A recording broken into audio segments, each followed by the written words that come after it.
This afternoon, we'll continue to explore tensions in the Middle East.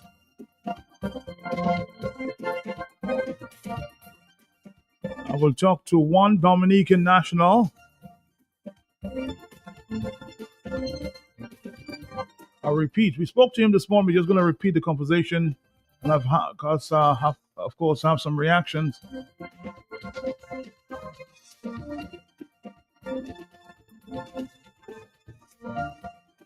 All airports, or most of the airports in that region, have been closed, and persons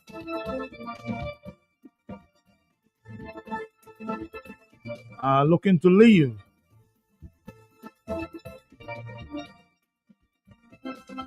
These war-torn countries.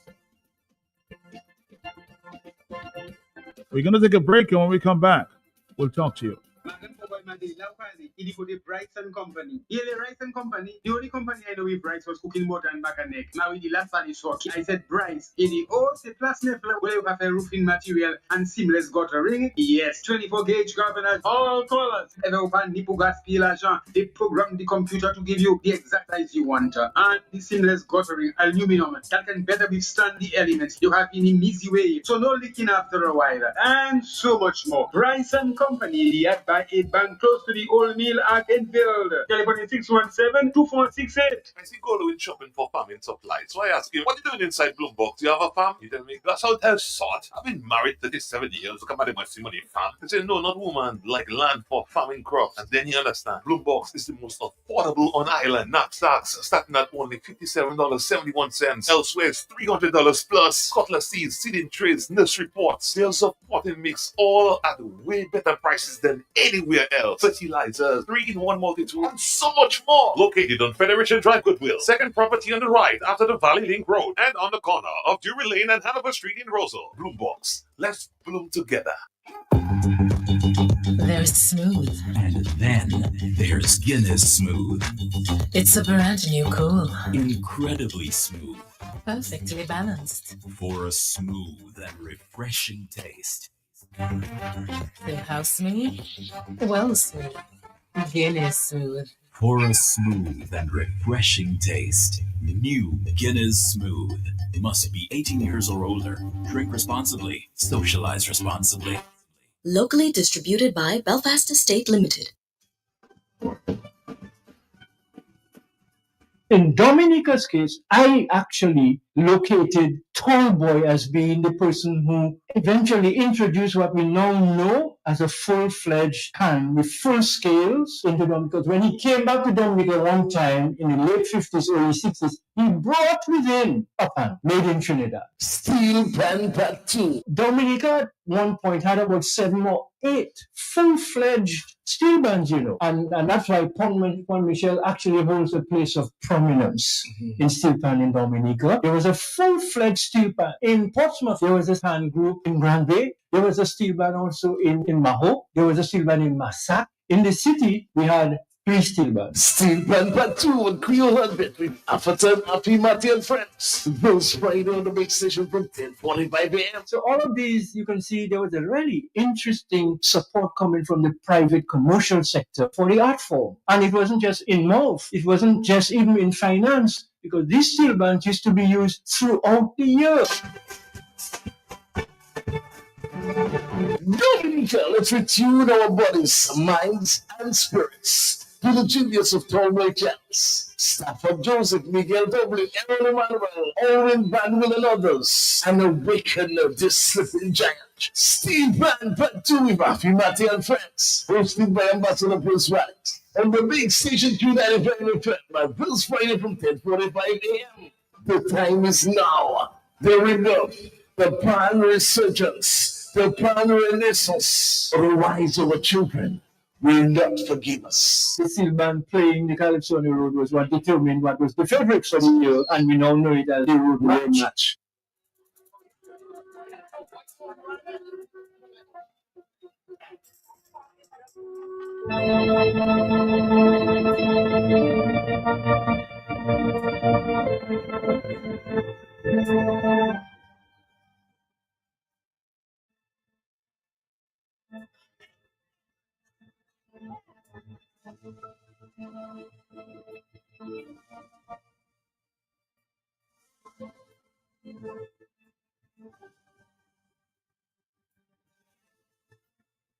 All right, Dominique, we did explore this morning.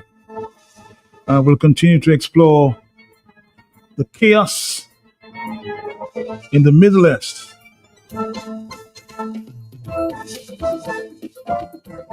While travelers, including some Caribbean nationals, may be stranded since most of the airports are closed. As this Iran war continues, it's chaos in the Middle East. 117, we're going to spend some time to explore this situation.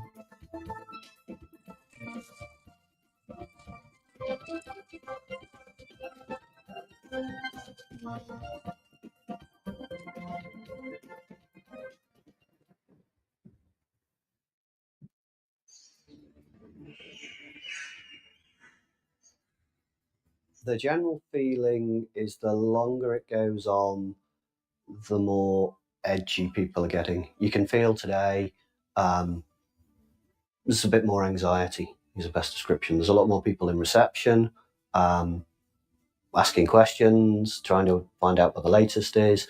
It just feels as if people are now, right, this is real, and I don't really like it. This is how it feels. Now we're set.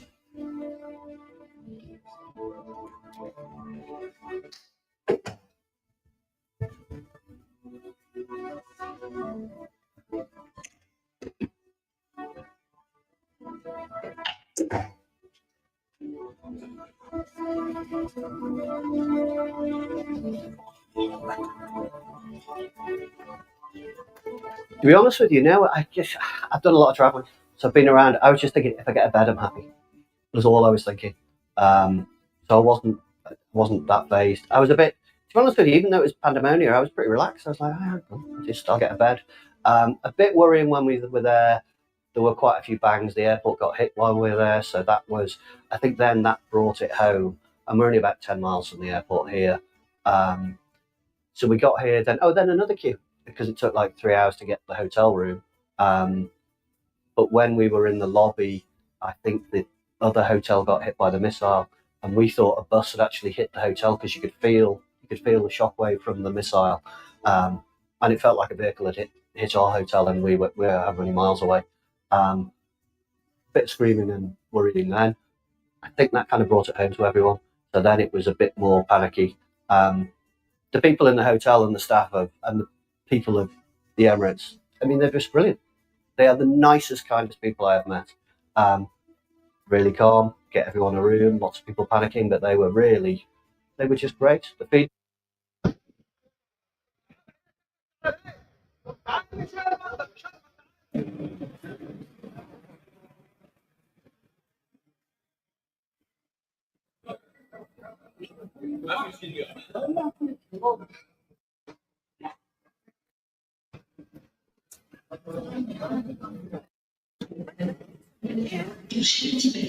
والله احنا جينا للمطار وشفنا يعني الوضع اللي صار، الوضع المفاجئ، يعني موربك. طيراننا ساعة بالأربعة العصر على بغداد، فكل الرحلات هسه متوقفة، يعني على قطر وعلى الدوحة وعلى الرياض، يعني كل الخليج تقريبا خطيه هواية مسافرين، يعني حالهم من حالنا.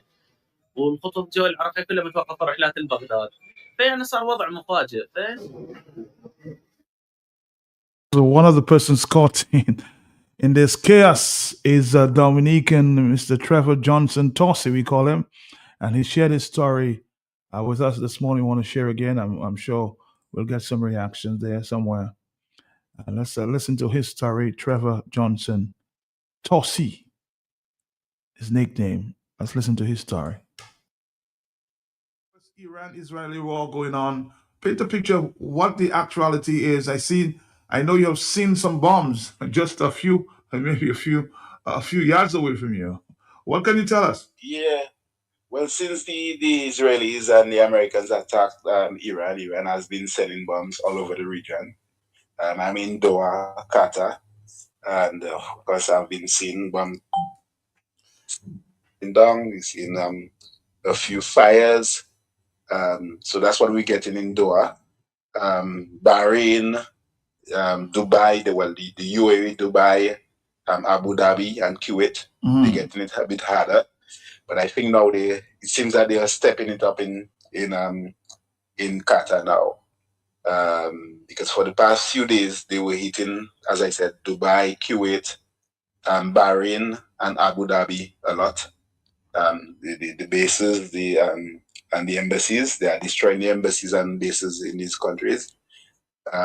Today they are stepping it up in Qatar. They attacked the base, the American base, because the largest base in the Middle East is in Qatar. And so they sent a few today at the base and at the embassy. So who's the they? The Iranians? The Iranians. Okay. Iranians. But why would they want to get Qatar involved in this? I mean, Qatar. I don't think they want to get Qatar involved. They want all the Middle East countries that facilitate, in their minds, facilitating the US by having their bases in their countries. They want them that they would attack the bases. So I don't think they're really attacking the countries, but really the bases. But of course, these countries have an obligation to protect the interests of their guests. You know, they are the hosts, so and of course the Americans would have provided them with anti-missile interceptors. Have they reacted? You know, so yeah, they've put down intercepted quite a few bombs already. Of course, some will go through, but most of them have been intercepted, and the debris from them are the ones that actually destroying buildings and injuring people. Tell me, I mean, given your experience, you come from a peaceful region, you've never seen this, happen in your life. How do you feel about this? Well, I mean, what people are feeling in Palestine, I don't want to feel it. It is almost like during a hurricane. You're feeling the wind, you're hearing the wind outside, but you cannot leave your home. You have to stay put, that's what you're feeling. And as I said, we are not seeing what the people in Palestine are seeing. I mean, the country is people are still driving, although they've told people to stay indoors. But it's not a good feeling, because, for example, our apartment is on the 26th floor of a hotel.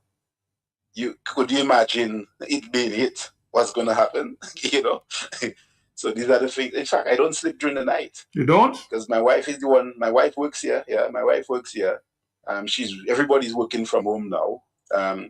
So I stay up at night, and during the day I try to sleep. Because somebody has to be up. You know what I mean?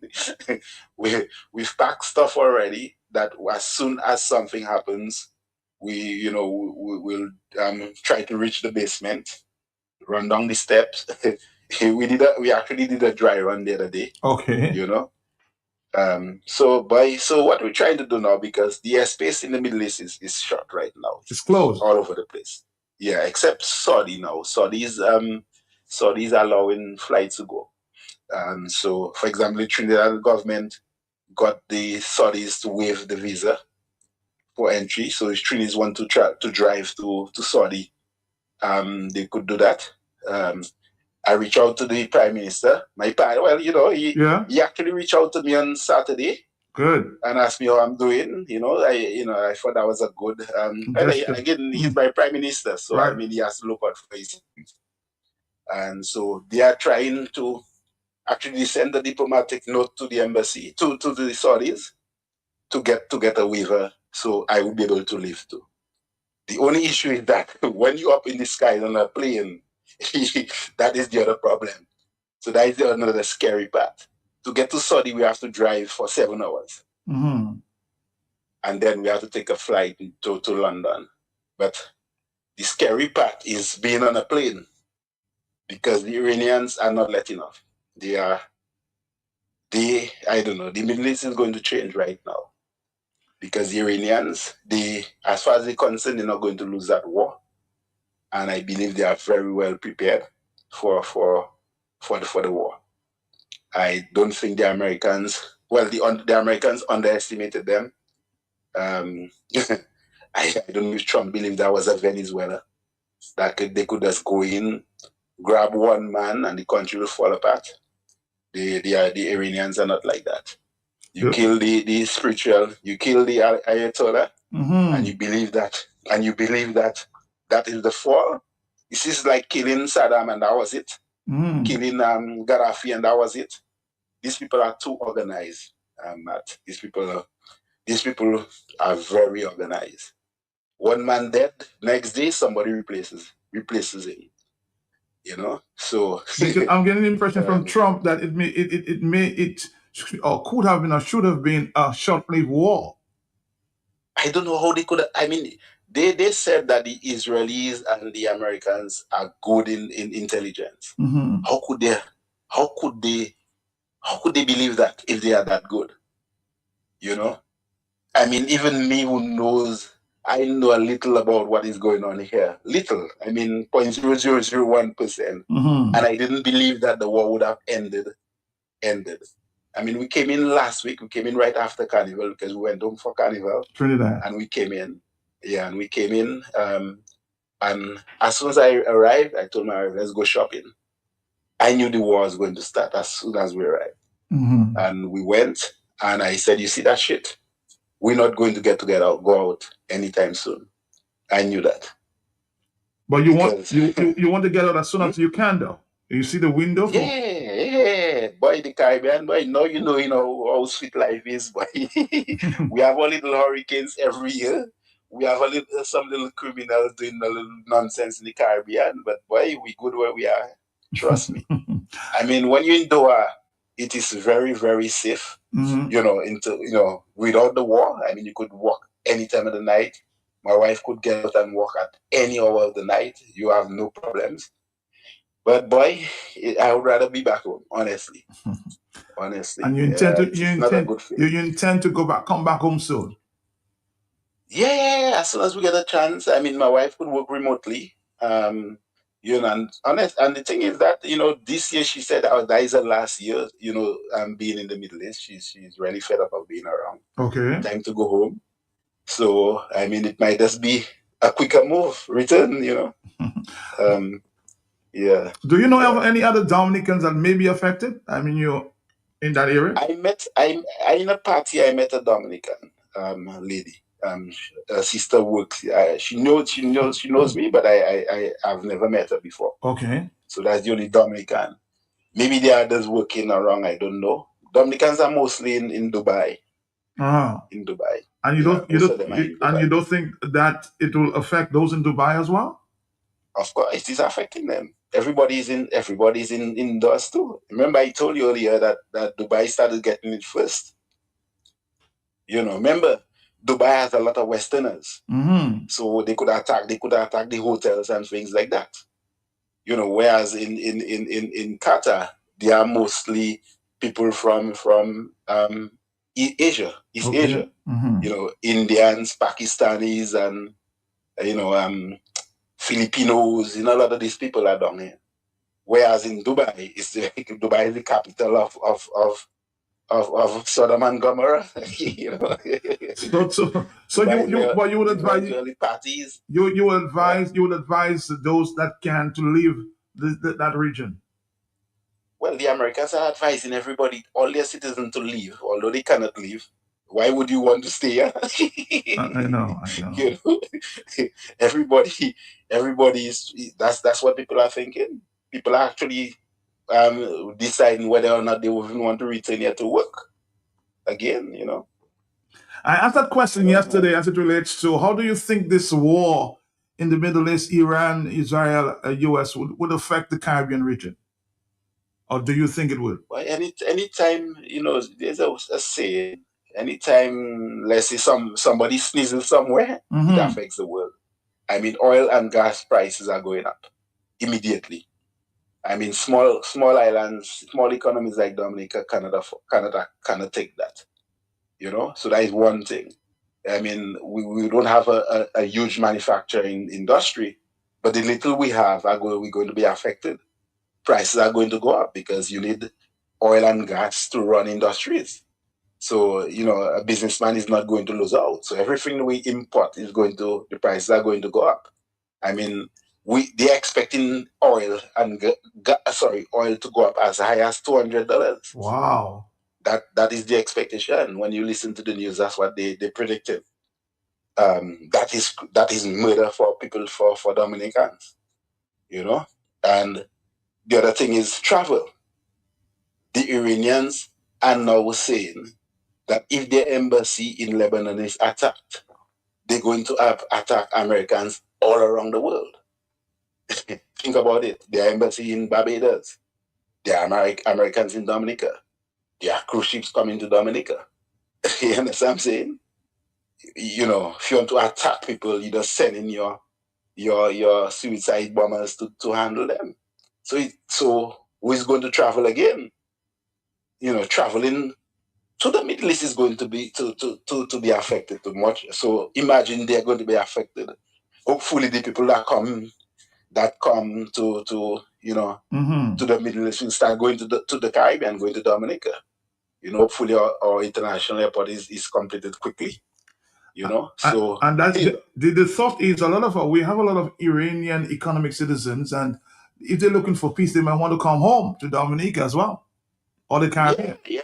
I mean, you have two sets of people. You have those who really want to leave the part of the world and start a new life somewhere, and of course, there are those who are criminals. There are those who may be the ones we have to be looking out for to attack the Americans anywhere in the world. So we have to really be careful too. You know, we would want the good ones to come. Any country would want the good people to come to their country, even America. So we have to be careful of that too. You know, we of course we're not going to be to pretend that criminals don't have access to our passport. Of course they do.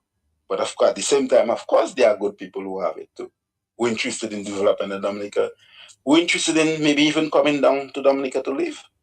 You know, I'm sure. With all of this going on, I wouldn't be surprised. You know, I wouldn't be surprised. Yeah, they want to live. Yeah, anything by anything at this time. Yeah, these people in this part of the world, they're different. You know, they are fighters. Dying means nothing to them. I mean, the Ayatollah, he could have escaped. They asked him to move. They expected him they expect the Israelis to come and lick him up. Yeah, and he said no. He said he's 80 years. You know, if he cannot save his people, why he have to go? When all these people are safe, he will be the last to go. You know, so these people, when they die, they believe they are martyrs. You know, friend, me and you afraid a little wind blowing and we afraid to death. Yeah, that's true. Yeah, but these people, they're different. Look, they're getting brutalized every day, and they're still staying in their place. They don't want to go anywhere. They don't want to be repatriated to Dominica. As far as they're concerned, that is their land. They rather die in their land. They are different people, boy. They're different, and you have to look at the history of these people. The history of these people are always about fighting for their land. Land is important to them, you know. So don't play around their land. Wow. So they are different. We don't have belly for that yet. But again, Mr. Johnson, I just want to wish you the best, you know, and I hope you call me Mr. Johnson. That's call me Tossie. Okay, Tossie. Now tell me. I mean, as you said, you're hoping that you could live soon, and you're going through. You might go to Saudi Arabia and try to fly down to London and come back. Once, as I said, the Prime Minister and the embassy in Dubai, they sent out a diplomatic note to get me, to get all of us again, not me, everybody, every Dominican who benefit from that will get a waiver, because as it is now, I need a visa to go to Saudi. The Trinidad and Tobago government have already gotten a waiver for their citizens. And once I saw that, because my wife got it on a WhatsApp, I informed both the Prime Minister and the ambassador, and they actually sent out the diplomatic note already. So once that is sorted out and I can leave, I gone. Gone. And I know you see me in Dominica to chill out. I know flying home is another terrible thing, because you're thinking up there something might just hit you. It is. I'll have to take a few shots of gin and fall asleep. Because I don't want to know if I'm going down. I don't want to know when it's happening at all. Anyway, it's serious. It's serious. I mean, it's serious. It's very serious. Of course, the voice of Trevor Johnson Tossie in Qatar, in the Middle East. Just yesterday, the government of Dominica expressed its deep concern over the dangerous escalation of tension in the Middle East, including recent developments which have heightened insecurity across the wider Gulf region. At this delicate moment, Dominica underscores the urgent need to be calm, restrained, and responsible. Quote, "We firmly believe that even the most serious disputes must be addressed through dialogue, diplomacy, and full respect for international law. We are particularly concerned by actions which threaten the sovereignty and security of countries in the Gulf region, placing civilian lives at risk and further destabilizing an already fragile region. Any widening of the conflict will only deepen uncertainty, intensify suffering, and diminish the prospects for peace." The government of Dominica applauds the leadership, restraint, and maturity demonstrated by the governments of Saudi Arabia, Qatar, United Arab Emirates, Kuwait, and Bahrain. Dominica supports all genuine international and regional efforts aimed at this escalation and humanitarian relief and the achievement of just and lasting peace. Our thoughts are with all those affected by this crisis. And this is a time for wisdom, statesmanship, and renewed commitment to peace. The people of the region and the wider international community deserve a future shaped by stability, dialogue, and hope. On the telephone with me is Mr. Athi Mate, who's been monitoring the situation. And I think he heard most of the thoughts of Trevor Johnson, one of those caught in the Middle East. Athi Mate, good afternoon to you. What are your takeaways?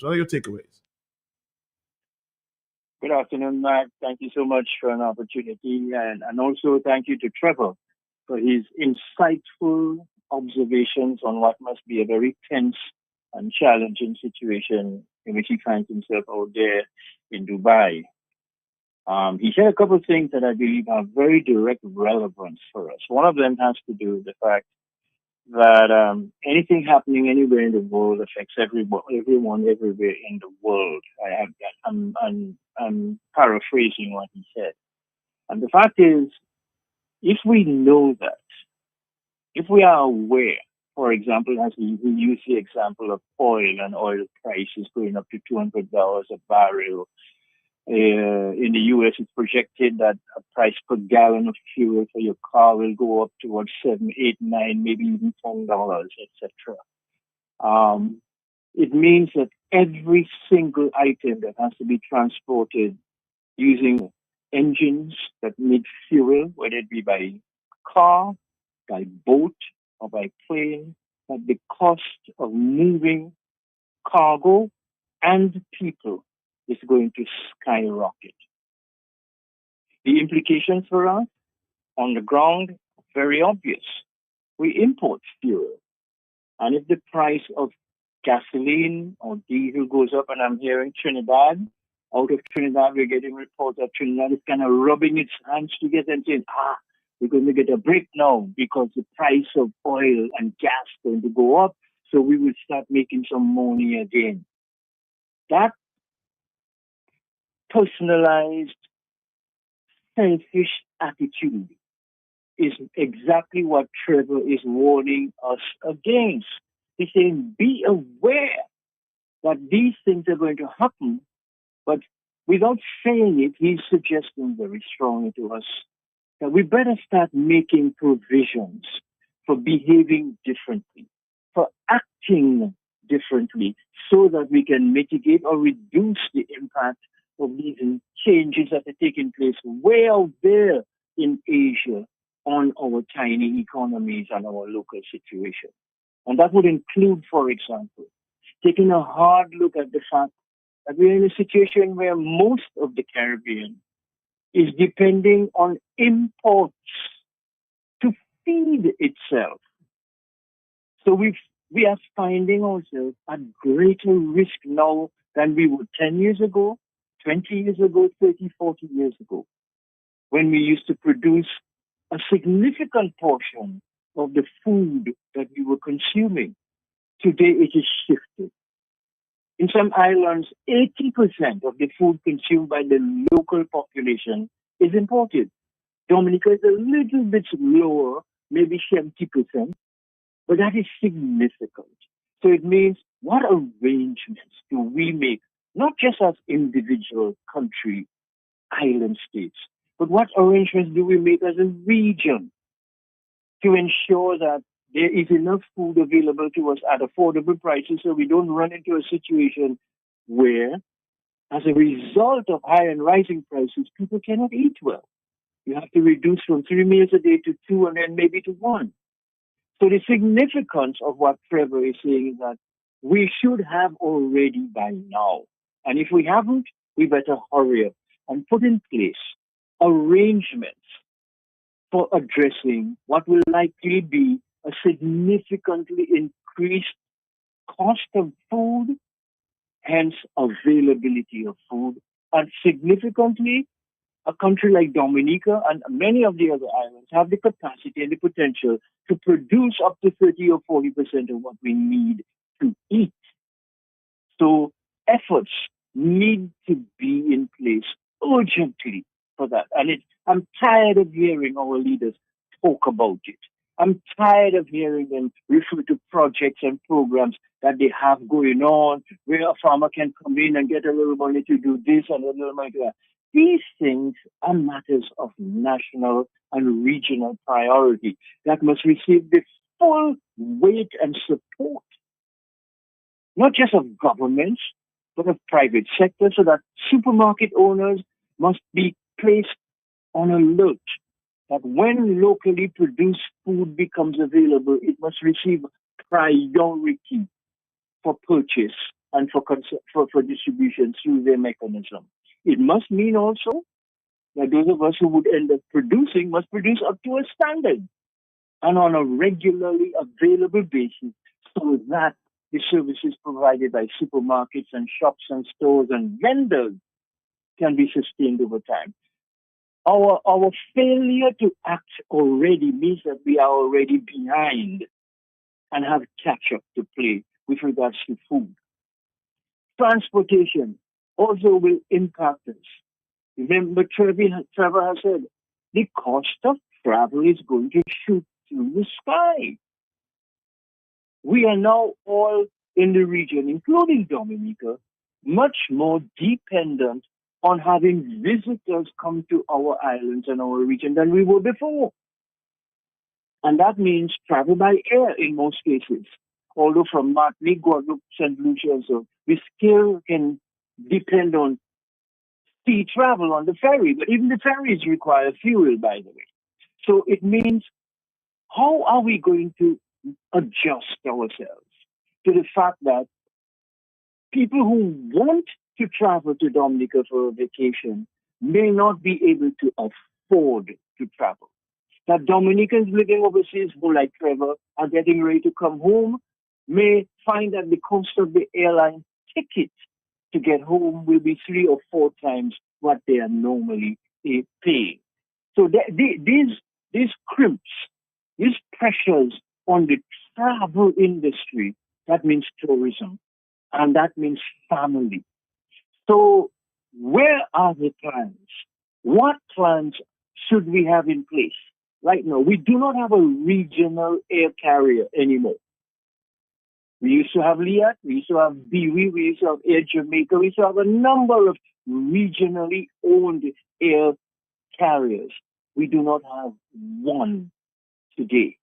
How important is it to have control and management over regional travel? You can see how why it would be important, because the decision making about where the planes go, when, and at what price would be within our ambit to affect.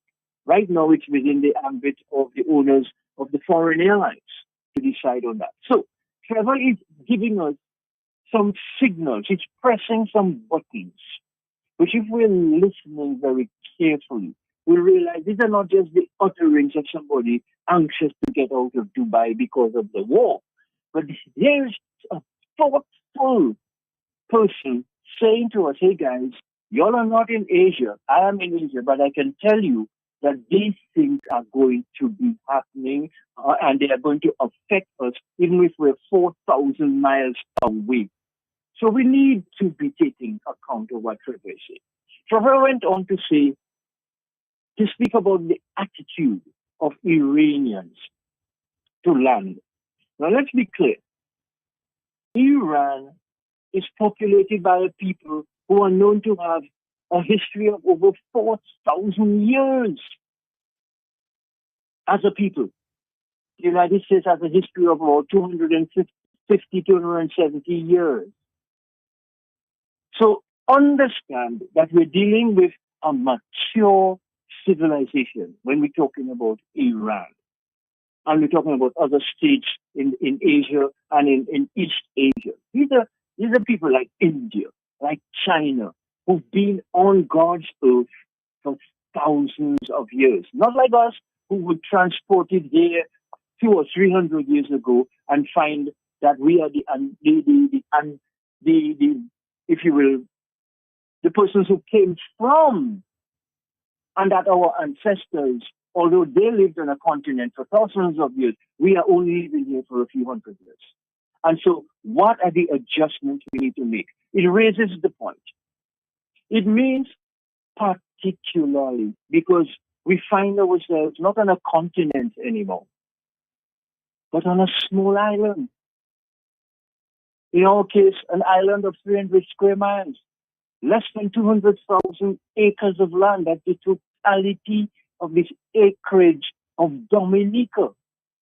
So it means that we cannot afford to make too many errors of judgment and planning on how we are going to use that small acreage of land to feed house, clothes, water, etc., and take care of our population, which, as you intimated from Trevor, could end up growing because there might be people who want to come and live here because we appear to be a safer place to settle. So it raises the question, and Trevor is raising the question without saying it explicitly. Be very careful what you do, how you do it. Make sure you do it well. And he's suggesting, I would say, the first time. Do it well the first time because you may not have time to adjust and fix it. So he mentioned verbally an international airport. We have to make sure we do that well. It's not a thing you scramble and do. You have to make sure you do it well. You're building a house. You don't hurry up and build a house because you want to finish by next week. You make sure it's done well because you expect it to last and serve you for 30, 40, 50, 60 years. So too, everything else we do. Agriculture, there are areas of Dominica well suited for intensive farming. There are areas not so well suited, areas suited for tree crop farming, etc., etc. So it means that we have to be much more scientific, much more deliberate about where we put things. And it's not just a matter of, the minister tell me I can go there I can get a piece of land there. I can put my house there. And so that insanity will ensure that we will run out of space to do things well, because when we try to do it well, we'll find somebody has gone in there and messed it up and put something there that is not suited to the area. So planning, taking our time to do it well, probably one of the most important departments of government today and from now on is planning, the planning division in the planning department. And that the instructions that they give and the guidance they provided as to how to proceed with your project on a particular area of land in Dominica, we heed it, we pay attention to it, and we don't do the insanity that we see going on, for instance, in certain parts of the island now where projects go forward, huge projects are going forward without planning permission. And it means the danger to the limited land space that we have is being heightened. At a time when, again, going back to Trevor, he suggested we should be probably preparing not only for a returning population of Dominicans, but a returning population of new citizens who want to take advantage of their Dominican passport to find a safe haven for themselves and their family.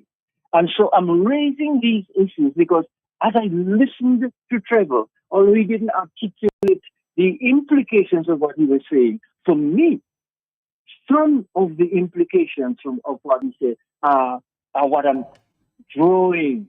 Okay, my friend? So let's be clear. We have a habit of listening to who is saying what, not what the person is saying. Mm-hmm. And so I want to urge Dominicans, I've just turned 80. Ayatollah was 80 years old, so I am in good company. I'm in good company. I'm ready to cross over. I don't, that kind of stuff. Life has assumed a calming meaning to people like myself, And when the cautionary and foolishness and dotishness goes on around you, you have a box you can put all of that in so that it doesn't clutter your mind.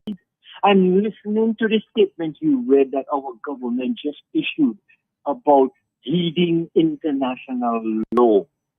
Matthias, is that the same government that some time ago said to us, no law, not even the highest law of our land, can tell him what to do? Mm-hmm. Is that the same person? Yep. Is that, come on. Let's be very clear. You see, people can malparler when they are unclear as to what they're saying, or they can malparler when they have a deliberate intent to do mischief. I don't know which one it is. Whatever it is, stop it. Come to grips with reality. And if you need to adhere to international law, you need to adhere to national law, and in our case, regional law. So, for example, Trevor is in a situation where there's conflict and soldiers are bearing arms and firing missiles and so on. The people of Salisbury had their own experience of war, which was facilitated by the government of Dominica and other governments in our CARICOM family. Let's be careful. That wasn't just an error of judgment. That was a failure to understand and appreciate what it means, number one, to be family, a family of nations, and also to appreciate that the world today is walking a very fine line between peace and war.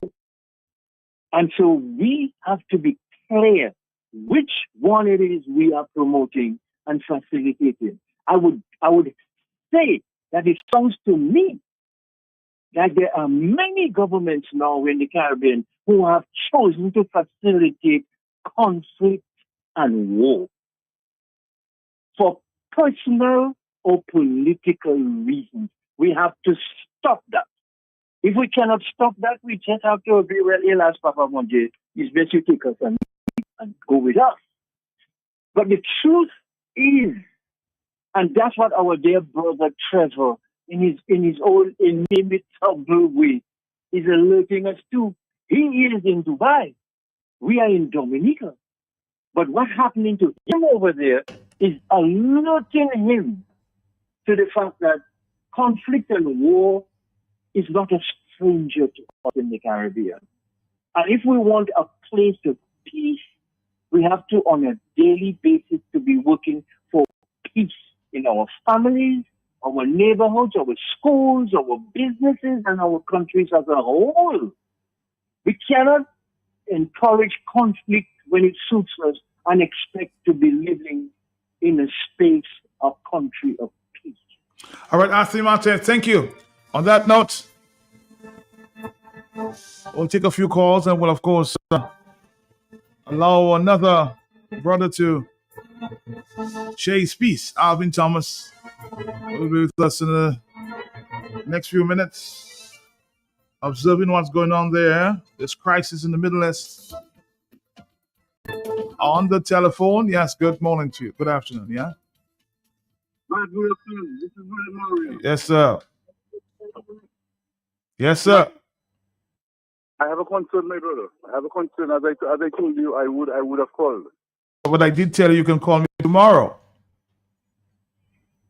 Yeah, but I don't know if I will. I don't know if I'll be able to call tomorrow. Well, I'm telling you, tomorrow would be the better time to express your concern, huh? Because we're dealing with some international issue and we don't want to conflict with something local that you can wait. You know? Understand? I understand your concern, but let's try to be patient a bit there and we can talk to your issue tomorrow. Okay? Thank you. Thank you.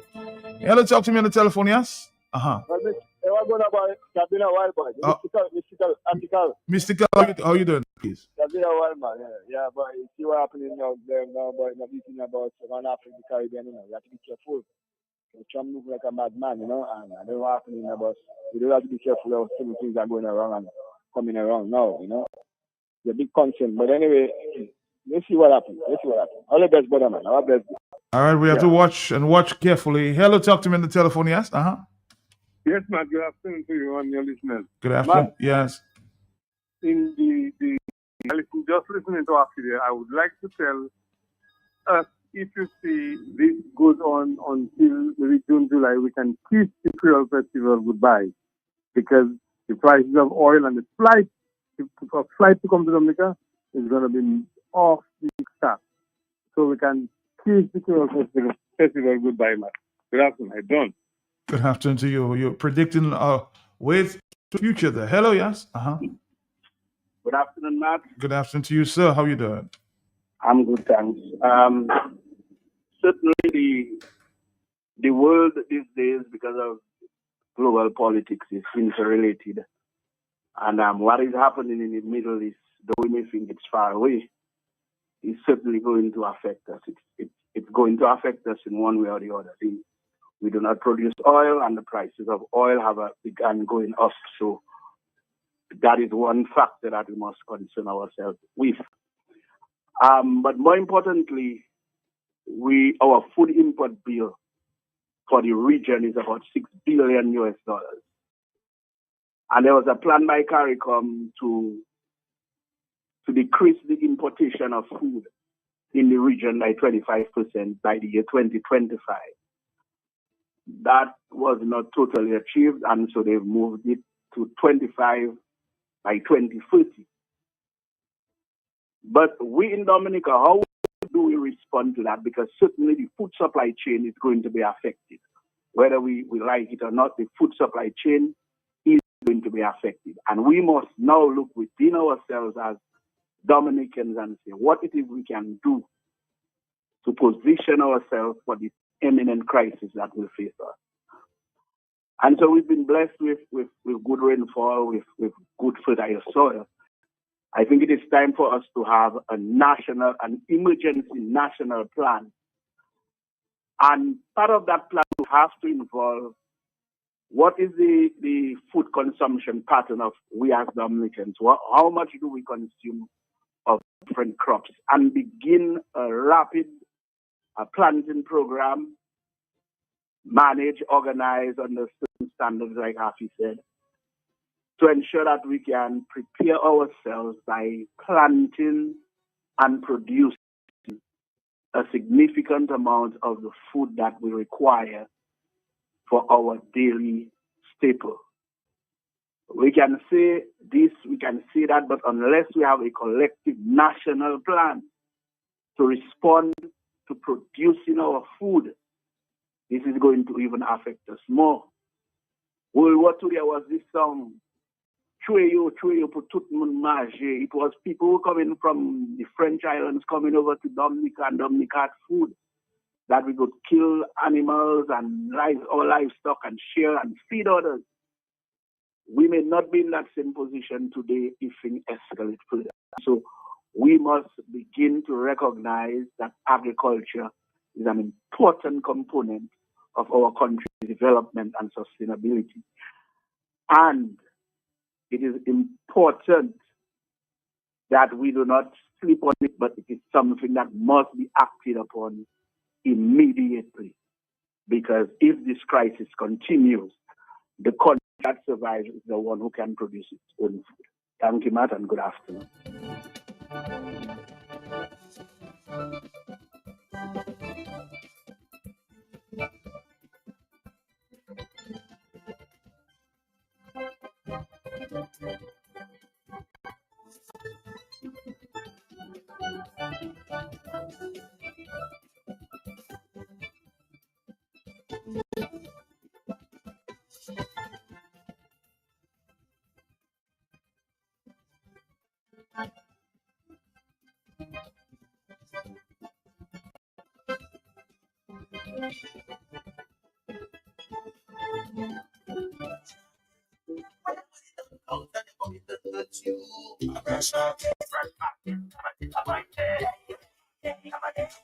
We are open 7 days a week with the top of the line products. We're in stock, supermarket and pharmacy, health and beauty care, fresh produce and meats prepared daily, hot and cold kitchen, ready to go meals, sandwiches, salads, and desserts at your fingertips. Easy access, located on the bayfront, environment friendly, and our staff are approachable and ready to assist. Have you figured out who we are? You got it. Fresh your one stop.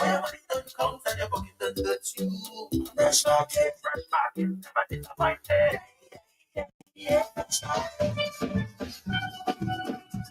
In Dominica's case, I actually located Tallboy as being the person who eventually introduced what we now know as a full-fledged pan with full scales into Dominica. When he came back to Dominica one time, late 50s, early 60s, he brought with him a pan made in Trinidad. Steel pan tattoo. Dominica at one point had about 7 or 8 full-fledged steel bands, and that's why Pont Michel actually holds a place of prominence in steel pan in Dominica. There was a full-fledged steel pan in Portsmouth. There was a pan group in Grand Bay. There was a steel band also in Maho. There was a steel band in Massac. In the city, we had 3 steel bands. Steel band tattoo and Creole Heartbeat with Afatan, Afi, Matty and friends. Those right to the big station from 10:45 a.m. So all of these, you can see there was a really interesting support coming from the private commercial sector for platform. And it wasn't just in mouth, it wasn't just even in finance, because these steel bands used to be used throughout the year. Dominica, let's retune our bodies, minds, and spirits to the genius of Tallboy Chance.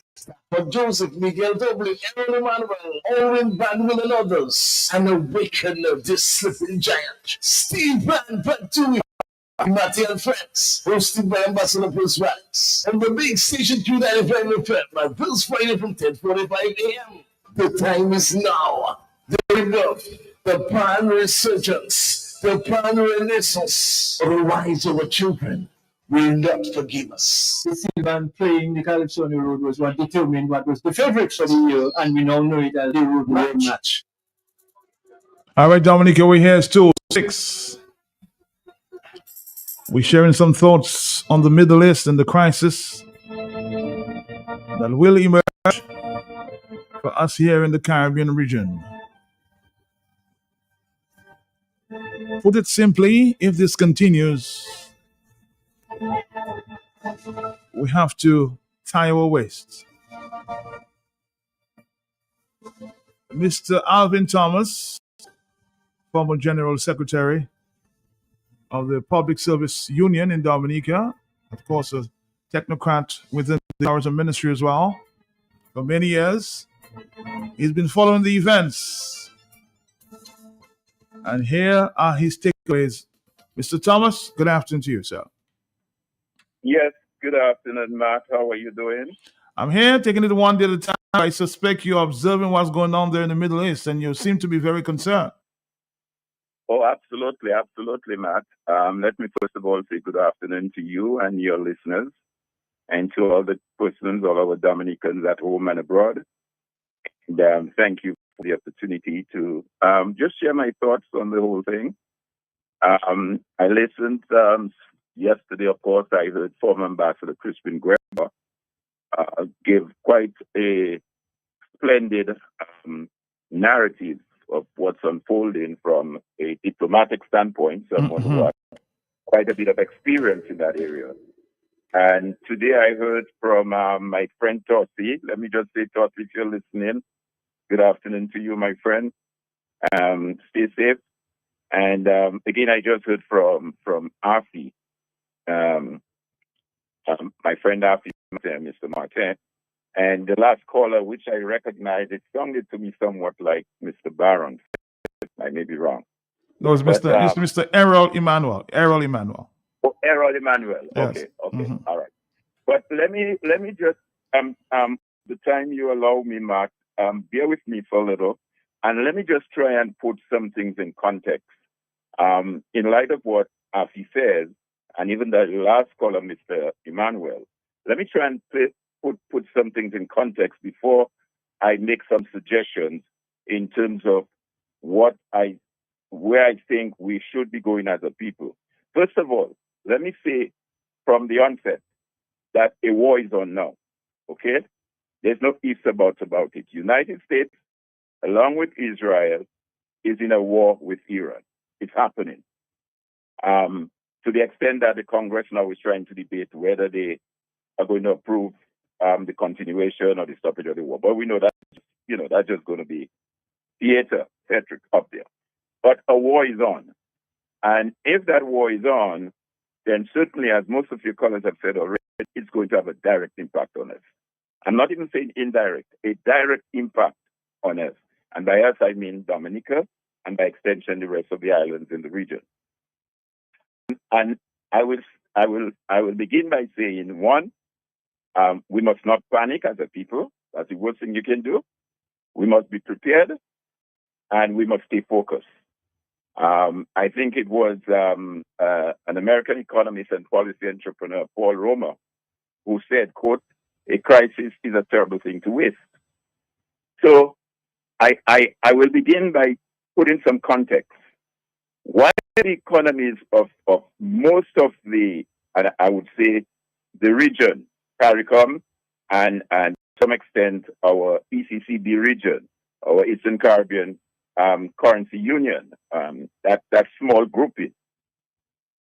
Our activities are largely driven with tourism, financial services, and I'm going to add remittances as well. And I will come to that later and show you where remittances fit in the whole scheme of things. Are the core pillars that indicate what we do as a region.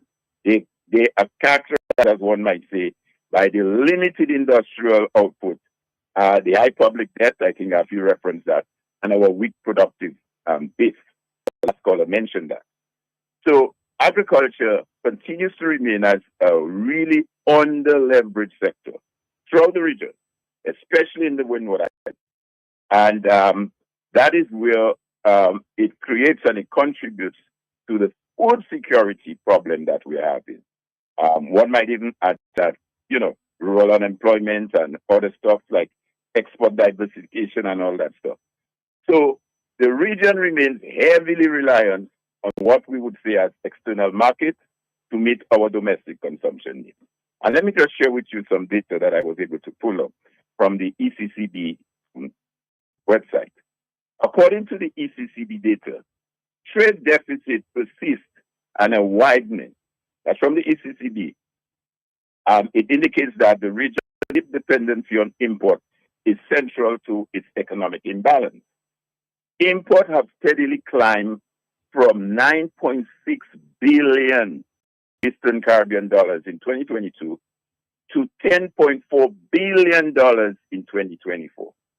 You hear the figures I'm quoting you, Matt? $9.6 billion, that is Eastern Caribbean dollars, in 2022 to $10.4 billion in 2024. Conversely, export remains marginal, rising from a $674 million in 2022 to $780 million in 2024. So right now you can see the imbalance. You're talking about 9.6 billion that we bring in by way of stuff and machineries and other stuff in 2022 to a mere 674 million that we got. So herein lies the problem. The U.S. again continues to be our dominant trading partner for the for most of the ECCU members, and that is followed, of course, by China and the United Kingdom. So anything that's happening in the U.S. and given what is taking place now as it relates to the war is going to impact us in the region. Food security is very fragile. As the last caller rightly pointed out, in 2019, CARICOM committed to reducing their food import bill by 25% by 2025. They had it, what they said, 25 by 2025. They did not meet that target, and therefore they have shifted that to 2030. In 2023, again, information data from the ECCU, ECCB, says that 7 out of the 8 ECCU states had registered higher food imports, with St. Lucia and Antigua and Barbuda recording the sharpest increase, and since then have steadily been increasing from 1.8 billion, that is, in 2019, to 2.1 billion in 2023. So clearly, we are heavily dependent on imports from outside, and in particular from the United States of America. According to the Central Statistics Office for Dominica now, I'm going to Dominica more specific, imported goods was worth $1.2 billion, which is 444 million US dollars between 2021 and 2024.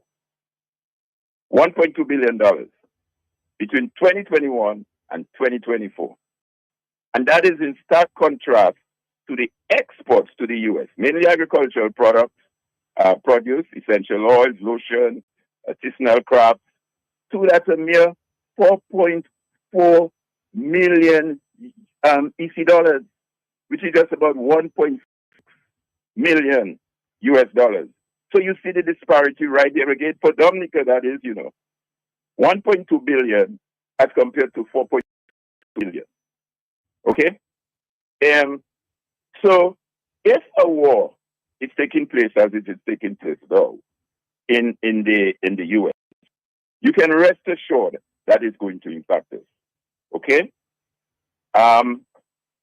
What are some of the things we are importing into Dominica? And let me just share with you briefly what are some of the areas where all that money is going into. So one can get a good perspective of what is taking place. In terms of the food import bill, the three main areas that attract this is meat, cereals, and fruits and vegetables. Okay? Again, data from the ECCU indicated that over a period of 2019 to 2023, you had the food import bill move for that region. And when I say the ECCB, let me just for the benefit of our listeners, we're talking about Antigua, Dominica, St. Vincent, Grenada, St. Lucia, and Montserrat, and I think Anguilla is also associate members of that, making up that region. Moved from a $1.5 billion to a high of $1.8 billion in 2022. And here's something that is rather interesting. Again, that relates to Dominica. In 2023, the increase, the overall increase from 2022 over to 2023 for the islands that I just mentioned, Anguilla, 2022 to 2023, keep that in mind. Anguilla, 2%. Antigua and Barbuda, 24%. Dominica, 28%. That is increase, you know, in your food import bill. Grenada was the only one that had a decrease of 1%. Montserrat, 14%. St. Kitts Nevis, 10%. St. Lucia had a mere 1% increase. And St. Vincent and Grenadines also had a 1% increase. And we're talking about, like I indicated a while ago, the meat, cereal, and fruits and vegetables contribute to 53% of your total food import. So clearly, Matt, if that trend continues as it is likely to, because there is no signs of it going away time soon, what it is, it means, therefore, the war that is taking place in Iran with America and Israel is going to affect us significantly. Let me spend a little time before I get to specifics now in terms of what I think can be done, in terms of some ideas as we move forward. Let me just spend a little time on just to paint a little picture in terms of the situation in the U.S. Before you go, though, CARICOM, Mr. Thomas, seem to be very quiet, you know, as this war seems to go. And he has a little statement here and there, but in terms of preparing the people for the future, the Caribbean people, for what is to come, they're very, very quiet. Sorry, who you said is quiet? I said CARICOM, including, of course, Dominica. CARICOM leaders have been very quiet. Yeah, well, I agree with you. And it's very unfortunate, given the fact that they just came up from a meeting at the end of February. And I will tell you one more thing, Matt, on that. I took the opportunity to go through the entire addresses made by the outgoing chairman, Andrew Holness of Jamaica, and the incoming chairman, who is Dr. Terence Drew of St. Kitts Nevis. And in none of their addresses, I'm telling you, none of their addresses, the question of food security was mentioned specifically and addressed. They talk in general about all of the stuff, but they never address the elephant in the room, which is that food security, which I told you a while ago, contributed to well over $10 billion to our money that is going out. So that clearly tells you this 25 in 25 and now 25 in 2030 is just words. I mean, what efforts are we doing? I know Dominica is adopting the same position of 25 by 25 and with the intention of possibly reducing their import bills. But even the IMF made some predictions in terms of growth in the Dominica's economy, and they put it by a mere 3.3% this year as the IMF. According to the IMF growth, GDP growth, they are projected 4.5% in 2024, 4.2 last year, 2025, and they're projected 3.3% this year, 2026, and maybe a 2.5% by 2030. So clearly, we are not growing in any leaps and bounds. But let me just briefly say, with regards to the U.S., a lot of folks are talking about Trump and Trump this and Trump that. But I'll tell you one thing. The new administration under Donald Trump is focusing on what he calls America First. Make America great again. That's his policy agenda. But I will say to those of us who can go back and go into history, that posture of America first is not anything new to America. It was first framed by President Woodrow Wilson, the 20th President of the United States. He was the first person, the U.S. President, who espouses American patriotism, protectionist trade policies, and a mostly hands-off approach to international relations. That was by Woodrow Wilson back then. And guess what, Mark? He was a Democrat. He is a Democrat, not a Republican. So that is why persons must get away from the notion that it's a Republican or it's Trump.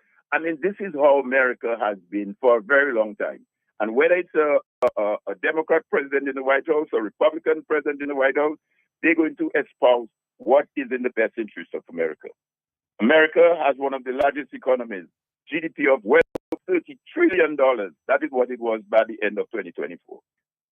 So they are a huge country, a huge economy, and they're going to do what is right for them. The EU, the ECCU deficit is widening as we speak. Okay, the trade deficit, that is, it's moving now. It's from a 4 point. It was a 3.4 billion in 2019 to now a 4.3 billion dollars. In other words, we are bringing in more than we are sending out. So the question remains, therefore, what do we do? And before I get to what do we do, let me just speak briefly on the matter of remittances, because I think that is extremely important, very important. A lot of us may not be paying attention to that. And bear in mind, when I started a few minutes ago, I indicated to you that the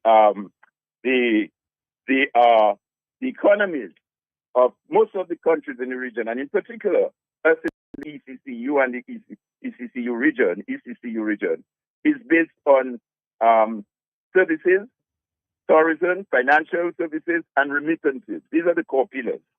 And let me share with you something in terms of Dominica. First of all, let me just say though that you may have heard of that big beautiful act that was passed in the U.S. Just about last year, July 4th of last year. They passed into law what is called the Big Beautiful Act. I'm sure you heard about that. And one of the things contained in this act that some people are not maybe even aware of, they introduced a 1% levy on remittances sent from the U.S. to Caribbean countries. And that was to take effect from the 31st of December, 2025. And experts have estimated that for every 1% increase in remittance cost, remittance value dropped by about 1.6%. And they did some preliminary calculations to suggest that this could rebound to approximately 2.36 US million dollars reduction in remittances to the ECCU annually, having the greatest impact, they said, on St. Vincent and the Grenadines, Grenada and St. Lucia, because it seems that their people seem to send out more money to that area. You hear what I'm saying? A 1% levy on that.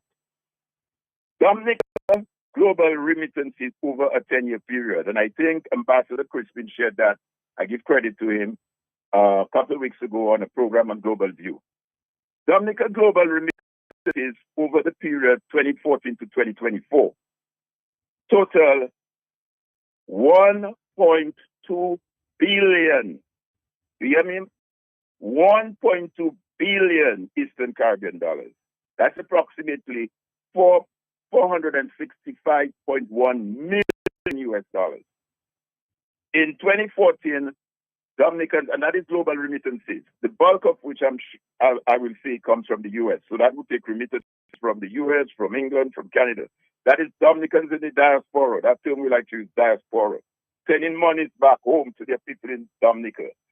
It's one of the core pillars of the economy, and which is going to be impacted by the war as well. In 2014, Dominica sent home $50.4 million.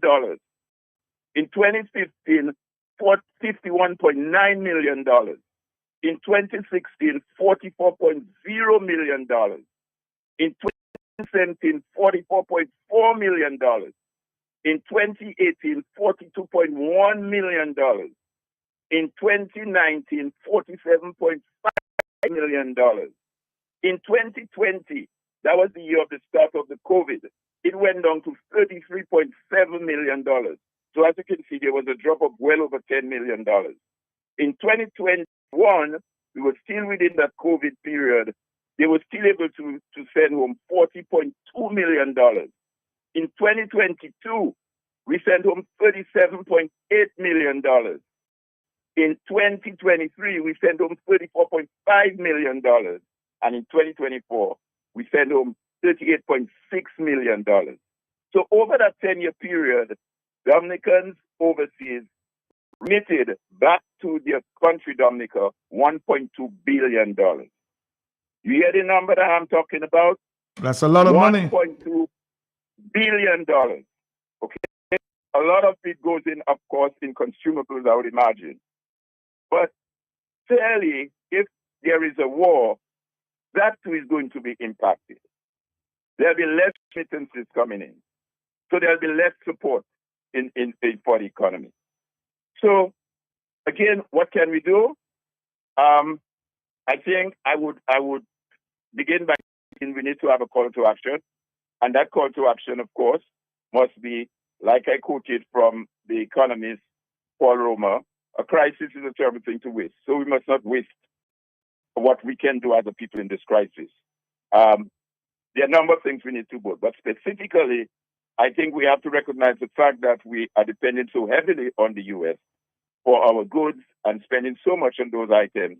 We have a change of habits, a change of attitude, a change of minds, introduction of some policies that can help drive a more vibrant economy for people in light of what's taking place. I normally listen on a Thursday morning to Rosemary from ESMAC. And interestingly, I listened to her this morning, and she was outlining the various products that are available at ESMAC. And 90% of them, I'm sure, are imported from outside. I would swear, 90%, I bet my money down. But let's take one example. She said there that jumbo shrimp, she said about 21 to 30 shrimps in a pound. That was at $40.95. So if you have a family of 4, I would imagine you need at least 2 pounds of that shrimp. So that is $80.90 just for the shrimp. Just for the shrimp. You haven't put rice or food or gravy or anything else. So clearly, a family of 4 who wants an appetite or have the taste bud of having shrimp, you're looking at clearly a food bill of at least $200, $300, $400 just for that one meal. Just for that one meal. I mean, she mentioned other stuff like Philadelphia cream cheese, $24. A free pound cream cheese regular, $53.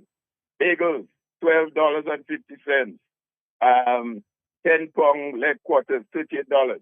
So, and as I said, most of those things will be coming from outside. So the question remains now, what do we do? And here's what I want to propose. I think, as I said, we must not panic. We must be prepared, and we must stay focused. That's something I learned as an old scout. Always be prepared, do not panic in situations, and stay focused. So therefore, in light of that geopolitical... somebody's asking a question quickly there. I see a question. Matt, ask him, Mr. Thomas, whether he can find percentage per country island midden with money sent overseas. In other words, which island of the Caribbean may be receiving the most remittances from our other diaspora? Would you be able to take yes? Yeah, I don't have it before me as we speak, but Mark, that is easily obtainable. And by the way, all that information I presented there are right under the World Bank. So these are authentic information. That's not stuff I'm just taking off from the top of my head. And somebody's that is World Bank data. But I don't have that specific. But you can find it. You can find it though. But I can find it. Oh yeah, I can find it. I'll be happy to come back on your program where we can have even a little more discussion on remittances, because that's very important. But somebody else is asking what does my guest what do my guests what would you define as remittances? Your explanation. To break it down for them. Remittances is any money that is sent from overseas. So somebody sends the money order that people go pick up at what you call it at At at Western Union, MoneyGram, or yes. wherever you pick up that money from. That is what it is. That's remittances. And that does not take into account, Mark, the barrel economy. That is separate. The barrel economy is something different. So persons who send down 2 barrels a month or 1 barrel a month or whatever, that is in addition to the remittances. The remittances is hard cash, large cash. That is why the U.S. government is saying now we're going to apply a 1% levy on whatever money that is living. Because when this person sends this money down, they go to places like Walmart, to MoneyGram, Western Union. That is where they go. And when you go to send those monies down, the first thing they ask you for is your ID. So you have to produce an ID, okay?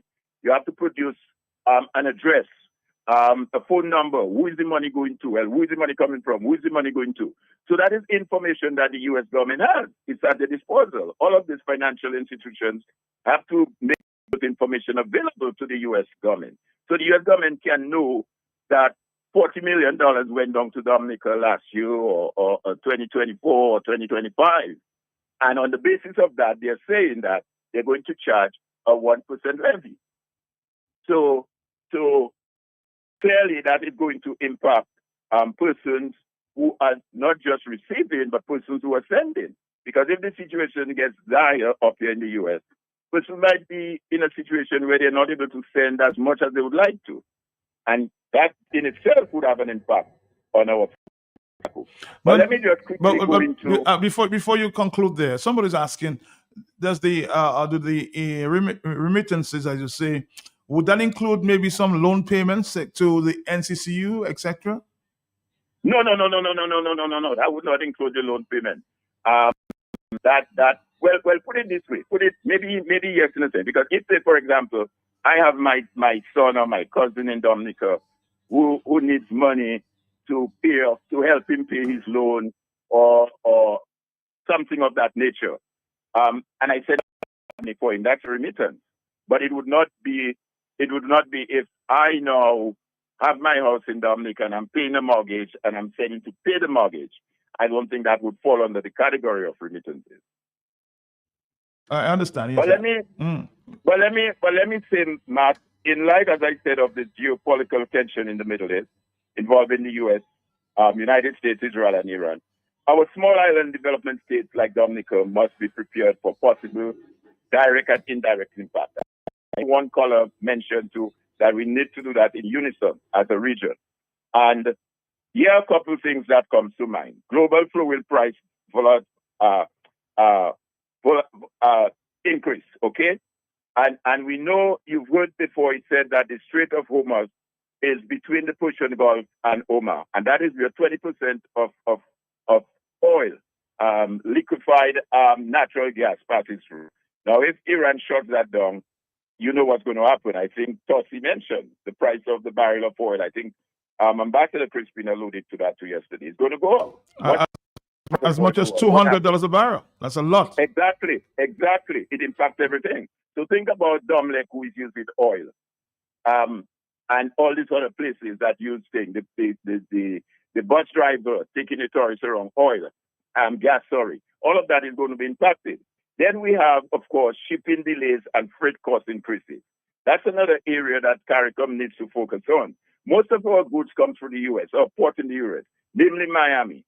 I think it was at one meeting they have recently where Jamaica proposed that we need to. I think it was the chairman. I think it was of ECCB proposed the need for there to be a revisit of the ports that we use in the region, so as not to be totally dependent on one U.S. port, because even some goods that might say, for example, come from China would find itself going through a U.S. port, namely the port of Miami.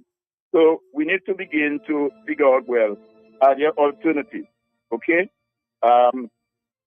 Governor Timothy and Antoine, in spring of last year, just last year in spring, at the IMF World Bank Spring meeting, suggested that Dominican Republic and Panama as potential hubs.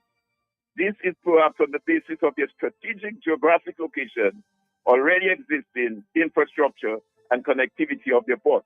So here he's saying that, hey, we need to look at alternatives, and rather than have all our shipping going through the U.S. port. So that's going to be affected.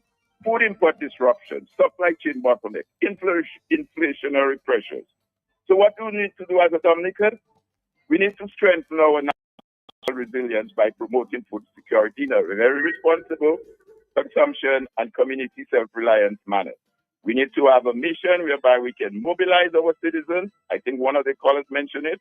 The school, the farmers, the businesses, and community organizations to proactively prepare for potential supply chain disruption without panic.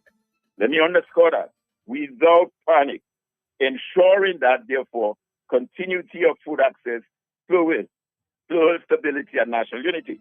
You recall, Matt, when you had that gas shortage a year ago, what kind of chaos that took place in the country. So we need to do that. And this is what I will suggest some key areas that can be considered. Because most of the time, I know Prime Minister Kerry say we come and we bash his government, we bash him, but we don't come with suggestions. So I want to propose some suggestions today that would help mitigate some of the pressures that we are likely to face. If we're looking at the national security measures, food security measures, what are some of the things that we can do? First of all, government and institutions should prioritize. And by that I mean they need to increase their strategic food reserves. What I mean by that, Dexia is the agency that gets rice, flour, sugar, and all that stuff. They need to be prepared, not from a panic mode, but from a focused and a prepared mode. But some people might say, Alvin, these are somewhat long-term projections. What about short-term projections? Because, I mean, this crisis is affecting us now. We need to react right now. No, they can begin to take stock now, right away, almost immediately, and see what their stockpiles look like on some of the basic staples. They can do that and move long-term. And what that will do, it will put us in that frame of mind and that give us that awareness that this thing is important. The other area I was just about to mention was support local farmers. Yesterday, Crispin mentioned Iran, a big producer of urea that is used in fertilizer. We need to get with our local farmers and see what the situation is now as it relates to that particular situation and their input. We need to encourage short cycle crop production. By that, I'm talking about dashing, sweet potato, lettuce, tomatoes. We need to monitor our fuel reserve and ensure contingency supply planning. So we can't wait when the gas shortage comes around and say, oh, we have a gas shortage. We need to do that now. And we need to do that both at a national level and at a regional OECS level has to be coordinated. All right, Alvin, I'm going to take you off on that note because we don't have too much time. And there are a lot of people trying to make their own input. Alvin Thomas weighing in on this crisis in the Middle East and the possible implications or repercussions. Somebody says we don't only have to tie our waist, we have to tie our stomachs. But that's the reality on the ground, huh? This war with Israel and Iran and the United States.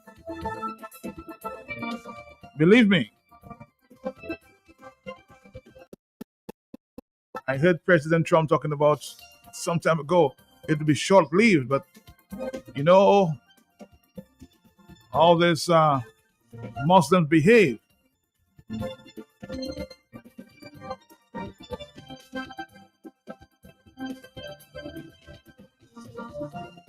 You know, I have a Muslim friend. Maybe one of these days I will invite him to come here and he'll speak to why these Muslims, although he's Dominican, why, you know, it appears they don't really care about death, you know? Like us Dominicans, they will die for anything, for what they believe. What? Yeah. Hello, talk to me on the telephone. We're going to take a few calls and we'll wrap it up there at the 3 o'clock hour. Are you there, caller? Yes? Yes, Matt. Yes. But it's very serious, you know, Matt. Very serious. Matt, you have to understand that in Dominica, we can grow a lot of food for own use And that has to be done and done now, man. As you made the point about short crops and dashing and tanya, potato, we have to plant a lot more melon and cucumbers and those things, And that we have to also think of the long term in that we must also be able to have enough food on island, because we do not know when we're going to have these kind of problems. Because if food stop coming from America for 2 months, we'll be dead, Matt. So, and Matt, we have the conditions in Dominica where we can grow our own food. Matt, we can grow our own chicken, our own pigs and those things there, Matt.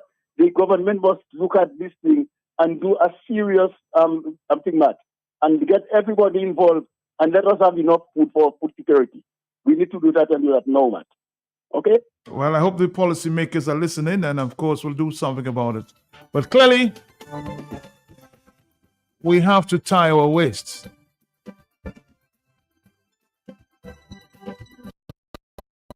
Somebody's asking us, saying to the Chinese, why don't you show Dominicans how to plant rice, how to grow rice?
Alvin, somebody saying he's saying here on Facebook, Alvin Thomas sure did not listen to Dr. Drew's address where he talks about food security. Dr. Drew did address the issue in his speech, okay?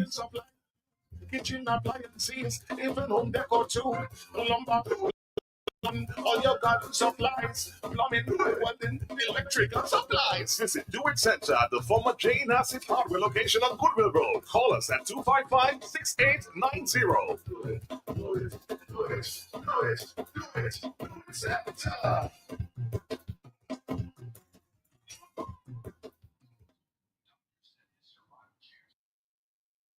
Iran-Israeli war going on. Paint a picture of what the actuality is. I know you have seen some bombs.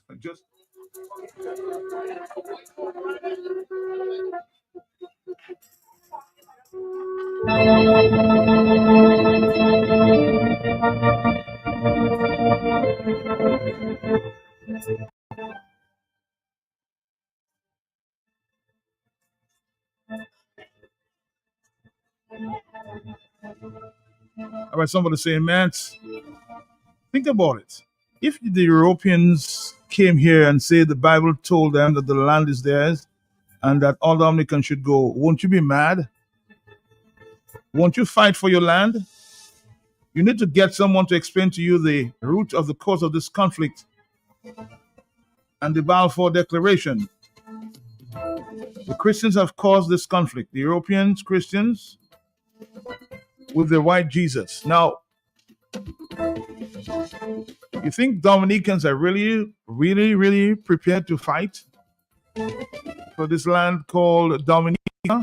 Do you think we are as patriotic as the Muslims in the Middle East? I'm just asking the question.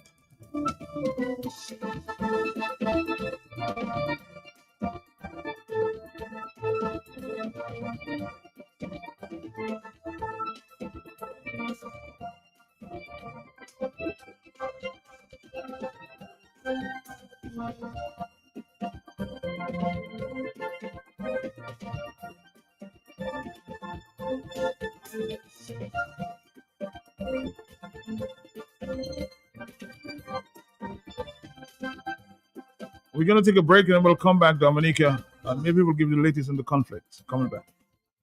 Just me goal winning again. Same place outside Flossie's. I tried to dock in, but you had time see me. Where? Story start again. Million, lot of my power with us, huh? Saka fella, I said the same thing you doing, shopping at Flossie's, and you don't have to tell me the same thing you tell me last time because I busy. It's to hear him way. You reckon? About my pocket, boy. I won't tell you that I save money in food and drinks when I buy quantity. I save more. Oh, shucks, man. Well, when you're still telling me, I know already. Tu paga respect him, why? When Kadima Pepper Palais, I will tell all my friends from London, US and Dominica to come to Flossie's, right next to the Rosa Market. Open Sunday to Saturday. Flossie's can't do but 2 years.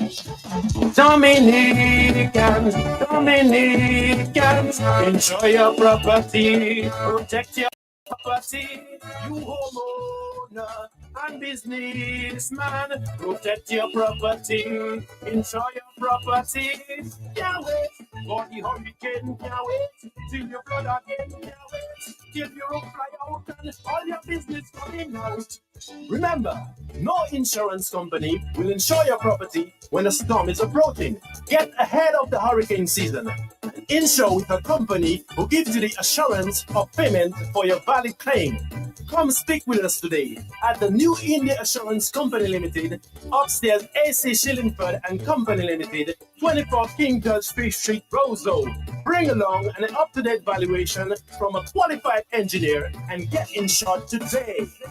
Madam Boboy Man, he put a Bryson Company. Yearly Rice and Company, the only company I know with Bryce was cooking water and back and neck. Now with the last one is short. I said Bryce, in the old plus nefla where you have a roofing material and seamless gutter ring. Yes, 24 gauge governors, all colors. Ever open Nipo gas peel agent, they program the computer to give you the exact size you want. And the seamless guttering aluminum that can better withstand the elements you have in an easy way. So no leaking after a while. And so much more. Bryson Company, the app by 8 bank close to the old mill at Enfield. Telephone 617-2468.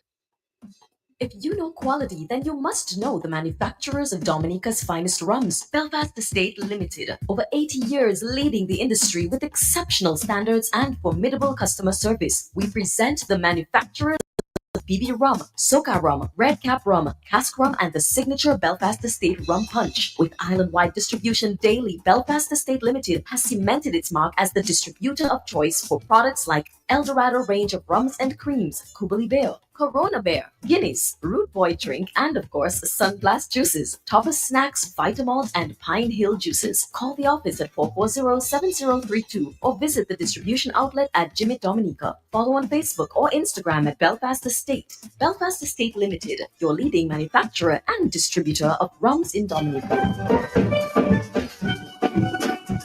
In Dominica's case, I actually located Tallboy as being the person who eventually introduced what we now know as a full-fledged hand, the full scales into Dominica. When he came back to Dominica one time in the late 50s, early 60s, he brought with him a pan made in Trinidad. Steel pan tattoo. Dominica at one point had about 7 or 8 full-fledged steel bands, you know. And that's why Pont Michel actually holds a place of prominence in steel pan in Dominica. There was a full-fledged steel pan. In Portsmouth, there was a hand group in Grand Bay. There was a steel band also in Maho. There was a steel band in Massac. In the city, we had 3 steel bands. Steel band part 2 and Creole Hundred with Afatan, Afi, Matty and friends. Those Friday on the big station from 10:45 a.m. So all of these, you can see there was a really interesting support coming from the private commercial sector for the art form. And it wasn't just in mouth. It wasn't just even in finance, because these steel bands used to be used throughout the year.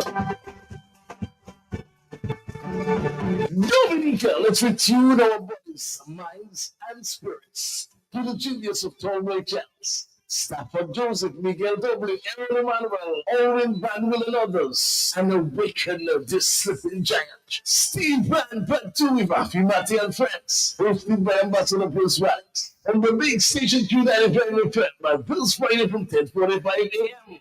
The time is now. The rebirth, the pan resurgence, the pan renaissance, the rise of our children will not forgive us. The steel band playing the Calypso on the road was what determined what was the favorite for the year, and we now know it as the Applies for you, kitchen appliances, even home decor too.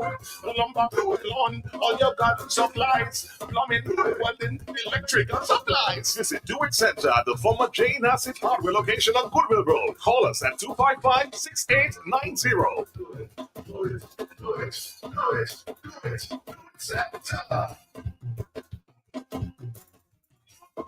Let's continue the conversation here, looking at the repercussions.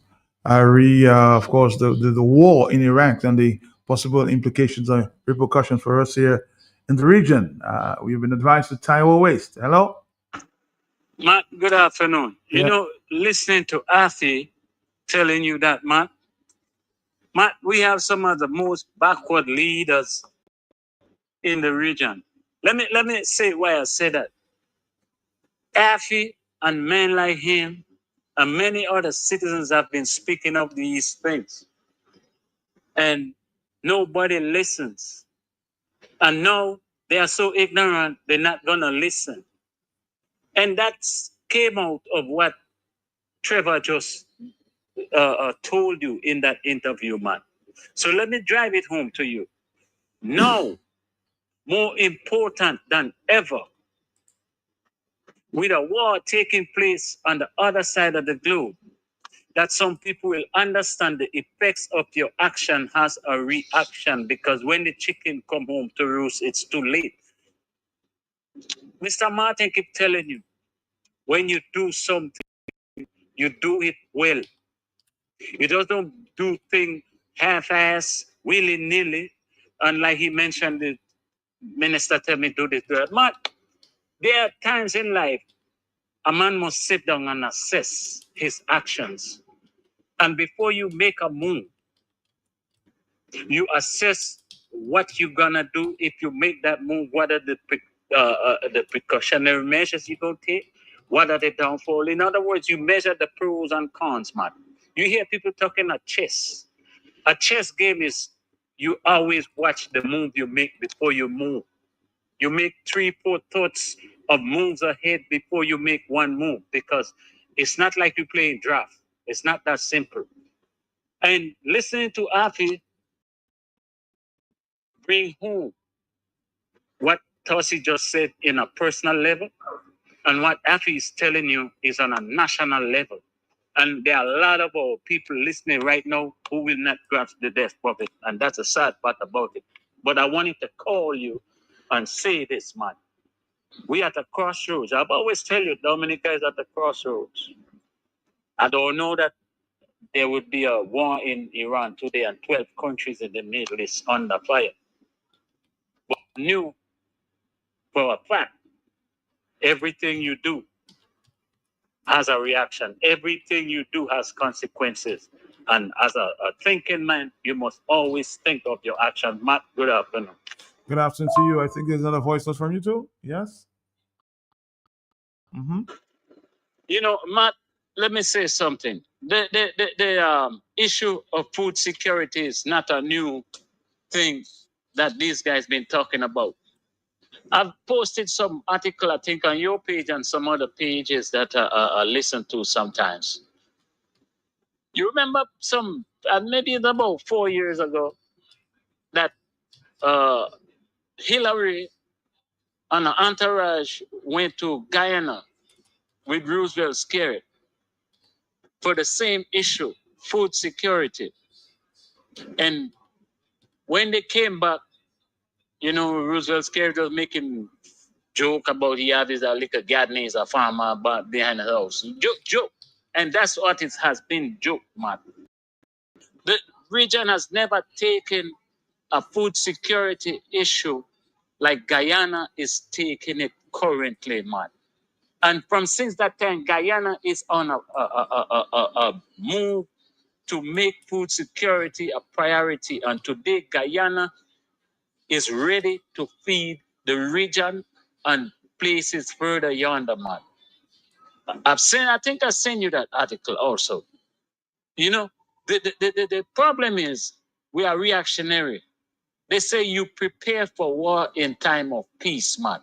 And we never see that, because in time of peace, we look at everything else, do everything else, and don't prepare ourselves. You hear how much money goes to Dominique in remittances, okay? So without that, the people will suffer. Because if you have a piece of land, in a land with so much good land and water, man, you could plant a tomato tree. You could plant in pots. You could do any little thing to be self-sufficient to a certain level. It wouldn't give you everything. But my issue is the leaders in the region have never taken that too serious. They are dependent on foreign imports. And even China today, the economy is failing. And they're talking about trying to bring the economy back to about 4%. So the other thing that Alvin mentioned about using other ports, they spoke about in CARICOM meeting. But there is a port that China just opened in Peru. They're trying to go around certain ports in America, so you won't be getting too much of America imports coming because the Chinese control that port in Peru. Long story, I'm not going to bore you with that. All right, Dominic, it's 2:57 in the afternoon. We're going to take our final break and we'll come back to get the closing comments and we'll wrap it up here for the afternoon. Dominicans, enjoy your property, protect your property. You homeowner and businessman, protect your property, enjoy your property. Can't wait for the hurricane, can't wait till you flood again, can't wait till your roof fly out and all your business coming out. Remember, no insurance company will insure your property when a storm is approaching. Get ahead of the hurricane season. Insure with a company who gives you the assurance of payment for your valid claim. Come speak with us today at the New India Assurance Company Limited, upstairs AC Shillingford and Company Limited, 24 King George Street, Roseau. Bring along an up-to-date valuation from a qualified engineer and get insured today. If you know quality, then you must know the manufacturers of Dominique Advice.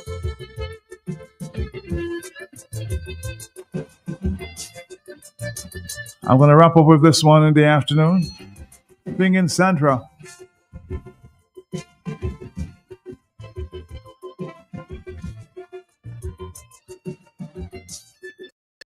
Oh, how timely.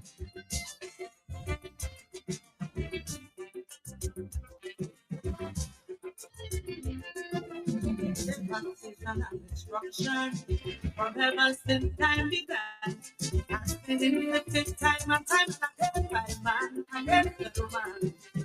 Yet man wouldn't learn from history, it makes them more violent. But you deadly weapon with nothing but evil intent.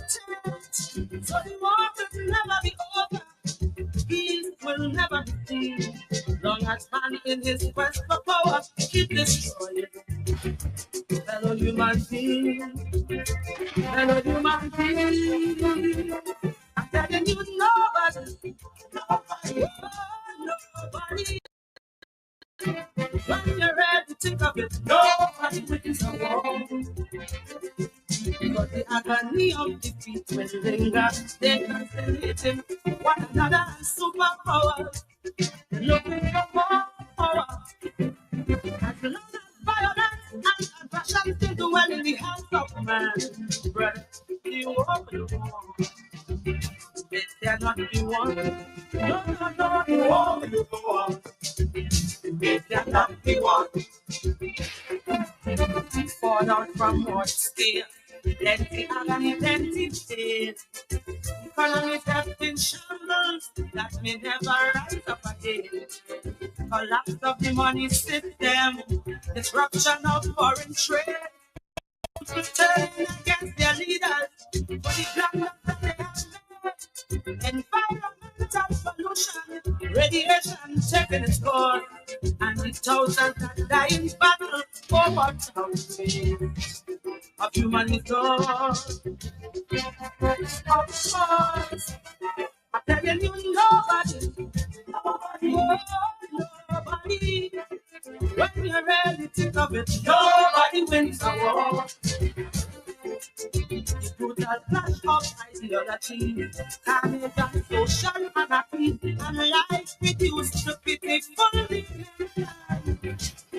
The falling back of progress and growth for entire generation. Still the war will go on. It cannot be won. The war will go on. It cannot be won.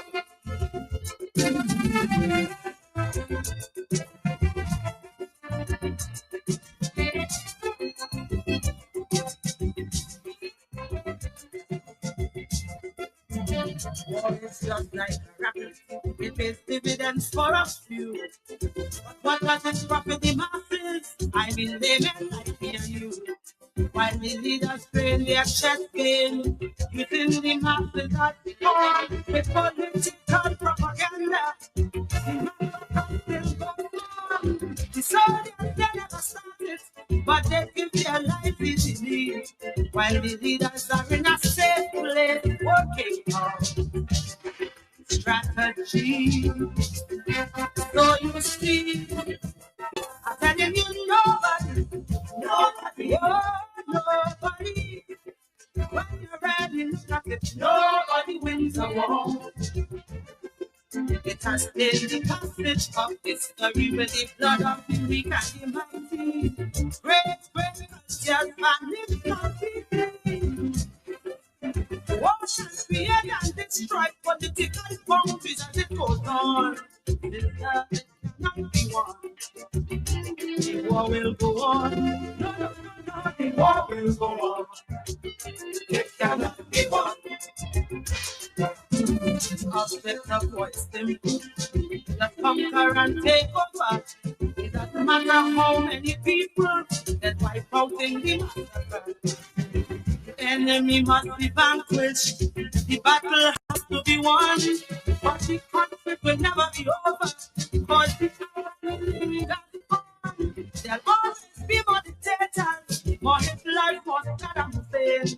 And with these lunatics in power, it will just stand all over again. And again, I'm telling you, nobody, oh, nobody. When you really think of it, nobody wins a war. The spiritual revolution to stop the brutal aggression. Oh, else peace in the world will always be alive. As long as the quest for wealth and power shall live in the hearts of man, the war will go on. It cannot be won. No, the war will go on. It cannot be won. The war will go on. Peace in the world. The war will go on. We need a spiritual revolution. The war will go on.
I start to study the whole universe. How come this world gets so corrupt and cursed? Things like danger, but it's not like before. Man's life in turmoil with disaster and war for sure. With the nuclear, they stand the nuclear down. The Indians will smash some world flag. And they don't care about the master's plan. But every day, man seeking to destroy man to die. Cause it was never meant to be. Man supposed to dwell in harmony. But because of selfish ways, man create things to doesn't make space, but in this comfort and strife. What a life, what a life. But in this comfort and strife, what a life. In these times, but these are the signs of the end of time. La la la la la la